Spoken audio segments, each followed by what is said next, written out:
The Accordion Played by Rod Lewis. The accordion played, and I sat on the lawn watching couples hold hands. Some swayed to the music, others whispered and laughed, only glancing up at the musician occasionally. Partners, parents, grandparents, maybe even just lovers out on a first date. This was the Fringe after all. Had they only met tonight? The Fringe. The Adelaide Fringe. Second biggest arts festival in the world, and a playground for the arty, the curious, and the happy-go-lucky. Everyone gets in on the act. Where do these people hide for the other 48 weeks of the year? The musician really was good. The tunes of his accordion filled the air over the front lawns of the South Australian Museum as people scanned their tickets, sterilised their hands, and threw disinterested glances at the silent black and white film broadcasting on a big screen until the event began. It was the music that enchanted, though. It had a dreamy quality that segued between romance, memory, and fun. The museum was hosting its own Fringe event, their annual Night Lab. 4 hours of discovery, talks and games, mixed with alcohol, food, and costumed staff. It promised to be a night of whimsy and wonder. I couldn't wait. When the doors opened and the crowd began filing in, I was surprised by the twinge of sadness that struck me when the music stopped. The air felt empty, despite the excited buzz of patrons eager to get inside and begin their adventures. For me, though, the music put me in a state of melancholy.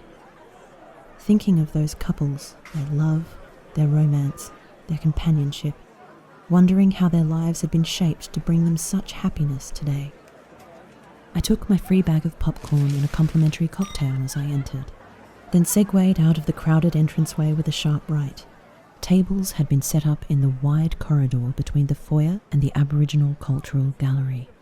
I sat my overfull glass of punch on the only free table and sucked the spilt liquid from my hand until it was clean enough to wipe on my jeans. Then I focused on the popcorn, salty and satisfying, or at least quietening my grumbling stomach. A quick glance behind me through the glassed external wall revealed a long queue of people still waiting to enter the building. I licked the salt off my fingertips and noticed for the first time the wall in front of me. It ran the length of the walkway, a photographic exhibition celebrating the unheralded leadership of Aboriginal women in our community. Women's Work, the title screamed in big letters. Beneath it, I recognised some of the names and faces immediately. Ellen Trevorrow, a world-renowned artist and cultural weaver. Dr. Jenny Caruso, an adjunct lecturer at Adelaide University. And Kirsty Parker, a journalist and Aboriginal activist. All of them strong women who excelled in their field. The memory of the accordion floated in my head as I gazed upon the faces. It made me think of the women in my own life and how thankful I was to them. My older sister Irene, my protector, my advisor, my best friend. The first time I donned makeup to hide my masculine features, it was she who encouraged me to be who I am, to stand proud and confident and never let the bastards bring me down. My mother, Mum, the nurturer who put Irene and I first, who loved us unconditionally and taught by example, while always nudging us forward to be the best we can. Always by our side, even now, I really miss her. My nanas, Gwen on my mum's side, Joyce on my dad's, bringing the comfort of home-cooked biscuits, knitted jumpers, and a cheeky rebellion against our parents' rules whenever we forgot to smile. Oh, those hugs. No one did it better. And of course, Shay, who showed me that unconditional love creates new families that can embrace our birth families, yet blossom independently. God, I love her. I love her compassion, her smile, her no-nonsense honesty, and that little sound she can never hold back when she climaxes. Shay, my wife, my friend, my future. If you asked me who the greatest woman on earth was, each of them would feature in my list. Forget the inventors, the leaders, the medics, and the religious icons. They all have their place.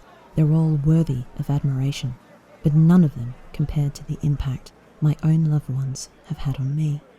But if I had to pick one, just one woman to star, it would have to be the culmination of all of them. The result of their kindness, the result of their guidance, the result that is me, Olivia Sheffield Walsh. Because I am all of them. I am their best and their worst, and my own self too. I represent those before me and will leave behind their legacy for those I touch along my own path.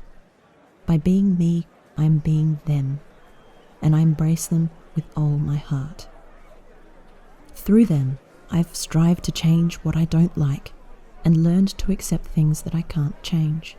I am proud, I'm strong, and I loved. I am them. I rose from the table and ventured deeper into the museum. Melancholy was gone.